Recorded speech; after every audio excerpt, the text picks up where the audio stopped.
So as you know, my name is Kyneton and welcome to another system design interview, and today we are going to be talking about Instagram system design. We are going to be doing it step by step, so let's get started right now.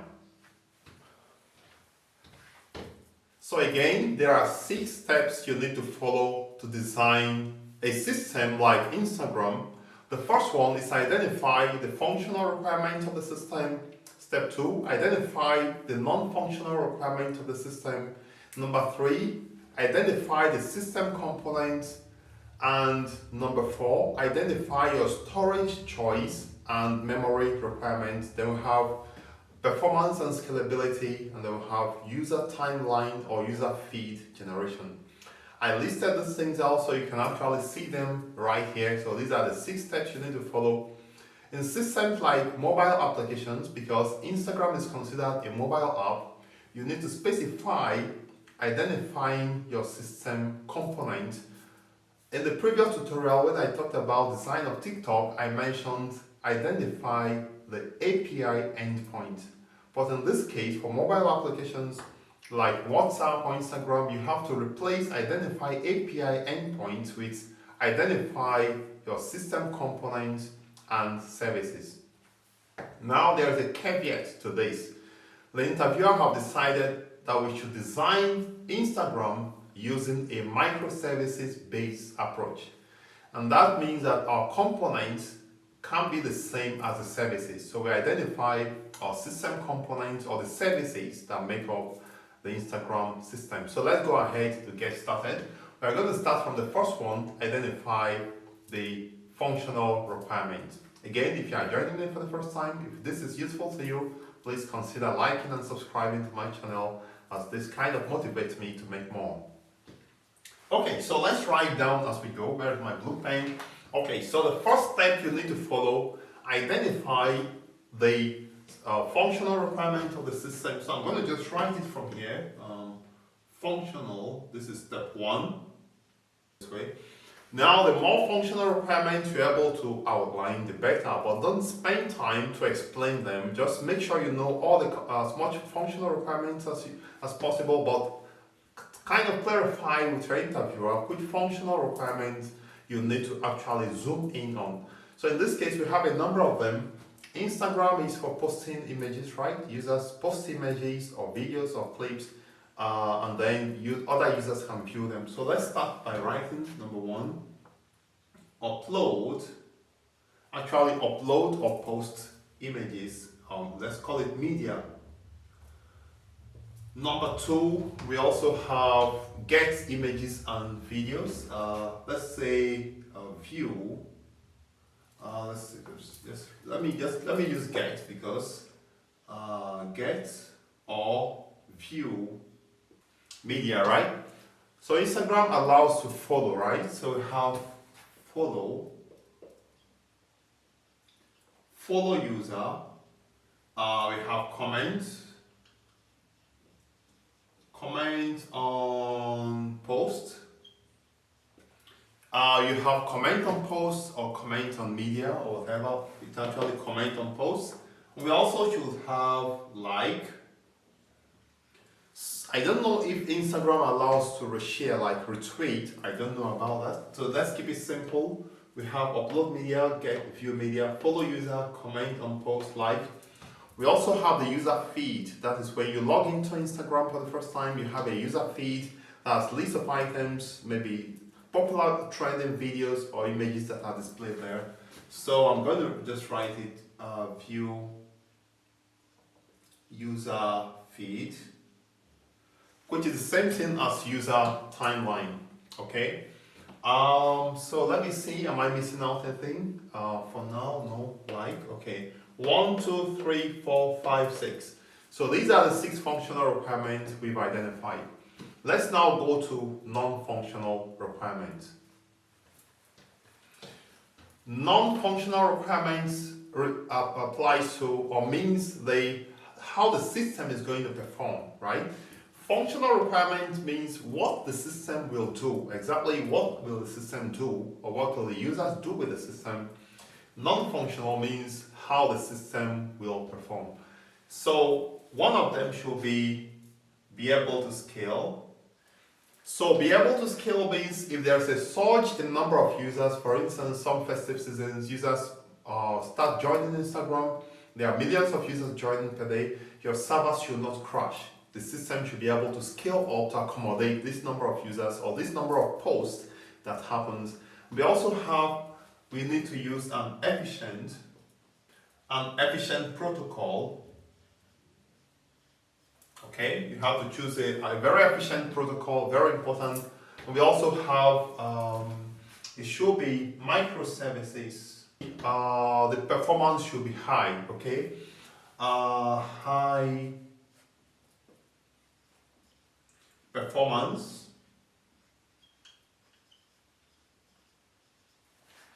And there's one more non-functional requirement should be high availability. Okay, 1, 2, 3, 4, 5. So if you are designing your system, you have to make sure it supports all these non-functional requirements mentioned here.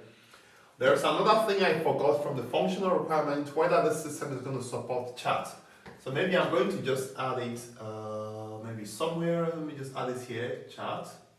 Now, chat support is a completely new world of system design, so maybe you might not have to go into this. Another thing you need to know is when it comes to, the next one is system component, and we are going to be talking about this at this point. So the number 3 is system component. So the system component is also the services as well. So in a system like Instagram, there's just a whole lot of services or components that are in place. Now, if you're able to identify the system components correctly, then the architecture will simply derive from this system component you've identified. It's not necessary for you to be drawing the architecture while you enumerate all these things, because that is going to be confusing. But once you identify all your system components and services, then the architecture is going to be very easy and smooth for you to derive from. So the first item, anytime we talk about mobile application, always think about gateway.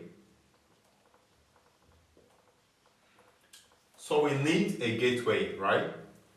So a mobile device or tablet connects through a gateway to the back-end services. Then we need session service.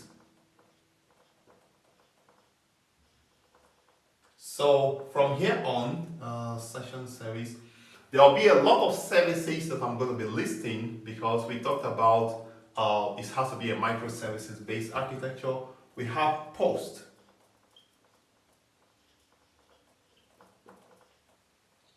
We have comment. Comment is double M, but I hope you understand it. And we have the like service. It means a service that handles user likes and dislikes, right? So you can actually put this service into the user service, but I prefer placing the like service in a different service because this is, you manage like, you manage dislike, you manage clear like preference or something. So there's a whole lot of things going on there that you need a different service to handle likes. So I'm going to call it likes service. We also have user service.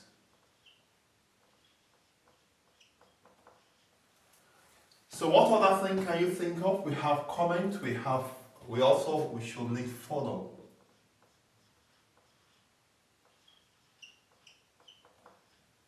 We have image. This time I'm going to call it image handler. We also have user timeline generator or user timeline service, user timeline service. We should also have load balancer. Anytime you are designing a microservices based architecture, you always include a load balancer. Okay. So we also will need, so I'm going to continue from here. So these services, question might be, what will these things be used for? Of course, you already know, I explained this. If you're connecting through a mobile device to backend services, you need to go through a gateway. Session is managing connection between a device and the system and setting up the connection and terminating the connection as well, and the lifetime of this connection. All these are services that you already know. Okay, image handler handles image uploads, and then we also need, let me see, we will need a proxy. Okay, we'll need a proxy. So a proxy handles routing connection to the correct service. So when a routing request coming into any of this service, a proxy handles routing connection to the appropriate service. This is going to be clear when we actually do the architectural design of this. So I think we've already completed this. Maybe we have user profile. Now, there's also other components that has to do with data storage, but now we move this data storage components to another stage. So number 4 is going to be the data storage requirement. So that's what we are going to discuss right now. Let me take a few seconds break. Okay, so we are talking about now data storage requirement for Instagram.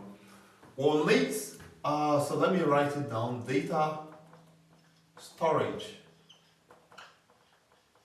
Okay. So we are going to need a blob store, right? Because we are going to store images, so we are going to need a blob. So what's a blob? Blob storage. A blob storage is a storage technology for large objects like images or videos or things like that, or media like that. It's not for text data. It can be used for text data, but when you have just a large object, you can just put it in blob store, and you have the URL stored in a relational database, and this URL you can always use it to fetch this item in your blob store. So we'll need a relational DB. Okay, we need a relational DB, and this is for storing metadata like user data, comments, and image metadata, and other things like that. We'll also need a cache. So in the architectural diagram, we are now going to explain why we need a cache, and we also will need, we have a relational database, blob store, cache, and we need a read-only DB.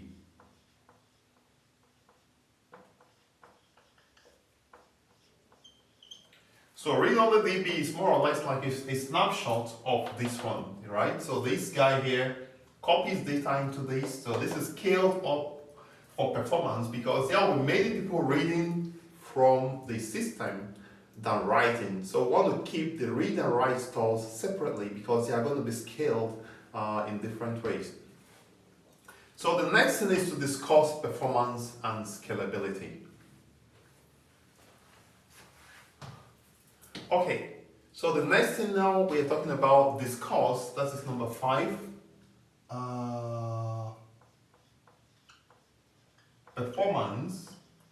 So in this case, we are not listing out anything, we are going to simply discuss it, alright? So the interviewer might actually ask you, how will this system perform? How can you improve the performance? And that is where we have this cache, the read-only DB, the load balancer, the proxy, and we also might need a CDN. So let me just write it here, CDN. So these performance artifacts, we will have the proxy, we have the CDN, we have the read-only DB, we have the cache, we have the load balancer. You should be able to know how they work. So I'm going to put a link in the description box for you to read up on how they work. But in the next part of this video, we are going to now draw the architecture and see where all these performance artifacts fit into place. And finally, number 6 is timeline generation. So when it comes to the timeline, different technology firms uses different algorithms to generate the timeline. So question might be, what is an efficient algorithm for generating the timeline? Well, we don't know exactly what is being used, but one thing you can do is you want to pre-compute what is going to be displayed in the timeline for each user, so that when a user logs in, this pre-computed timeline data is displayed to the user fetched from the cache. So this timeline or user feed should be available in the cache, so that once the user logs in, he gets it.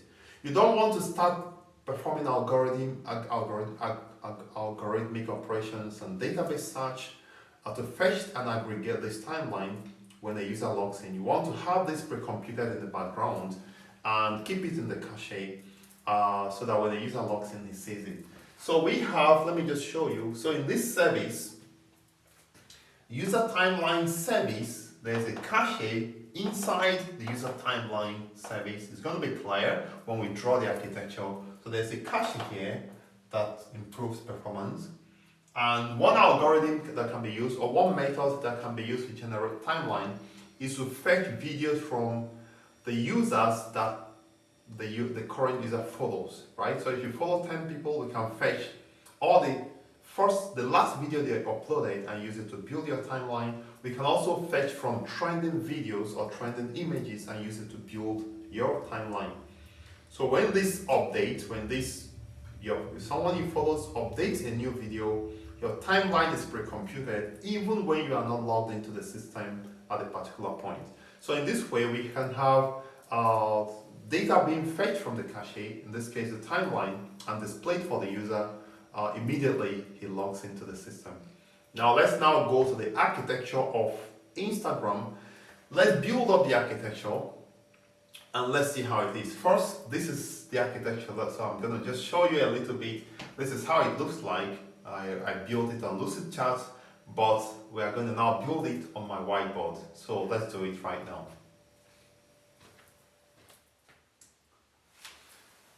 So we are now ready to continue with the architecture, as you can see. So I've set up the basic architecture of Instagram system design, and based on the component we identified, I've set up this first part. Should be very clear to you at this point, because we are talking about microservices based architecture. We have all these services I've mentioned. We have the user service for managing user details, create new user, post some image, follow service, like service, comment service, profile service, and timeline service. Okay. Now we talk about image handler, right? So that's going to be going from here as well. So this is the client. This is your mobile device or your tablet. Anytime you're talking about a mobile device, the next thing that follows should be a gateway, right? Now, since we have several services listed here, you need to load balance the requests coming across these services, because actually each of them should be multiple instances of this service running, right? So, and that's why we need a load balancer, which is also a proxy, can be implemented here as well. So a proxy more or less is for routing requests to particular services inside the services list here in the internal side. So what happens from here? Now these services need to pull data and they also need to push data. So we need to have something that aggregates the data and sends it, because there are two things you need to know. We have in microservices, we may have database per service, which means that each of these services have their own database. But a research has shown that it's good to use a shared database. So in that case, we have a database right here that holds the data. So this is our database at this point. So this is going to be a relational database. Okay, so, but all this will not have to go directly to the database. We need some application server that sits here that actually also implements an API aggregator or API gateway, but let's just call it the application server that sits here between the services and the gateway. We are going to call this app server. Again, this app server can also be having multiple instances of it, and this is what goes to fetch data from the database, aggregate this data, because some of this data might actually involve data coming from several nodes or several databases that are aggregated at this point and sent across. So we may need an LB at this point. So let's just put it here, and this connects here, and then all the services now connects to this load balancer for performance. Okay, so this is what we have at this point. Now there's something we need to talk about. When an image is part of this request, actually this does not go. So let's keep this for now. Let's leave this for now. I'll come back to this in a minute. So if there is an image that has to be uploaded, that images come to the application server, the image has to be stored in a different storage, and it's likely going to be a blob storage. So let's just call it here blob. And that images comes here, the application server is going to route it. So the images come, sorry, I'm going to just change something. So the images have to come to another component here called the image handler.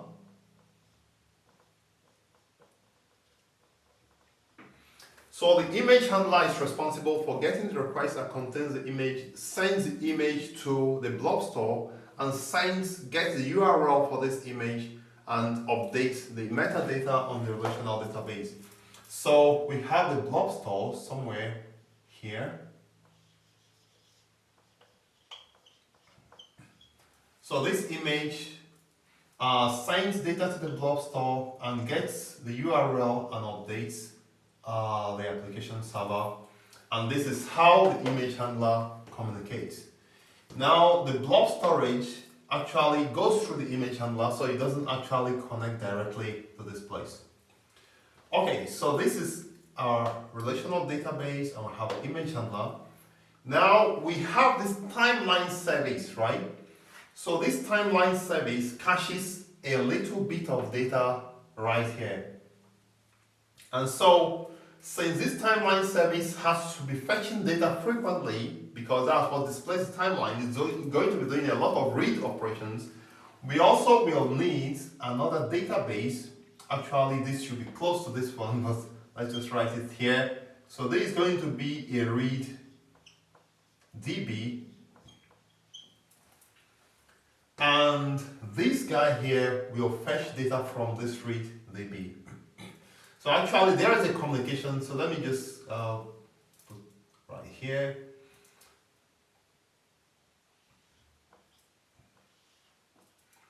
So in the real sense, the app server should be in between. So this guy here does not communicate directly to the database, it communicates through the app server. But since these are in different instances, we can also have an app server sitting between here of the same instance with this. So this is perfectly okay. And now this relational database always will update this read DB right here. So this is basically how the architecture works. There's a number of things you can mention. For instance, if they ask you, is there other components you might think about? Anytime we are talking about microservices-based architecture, there are a number of components. For instance, we may need something like discovery server,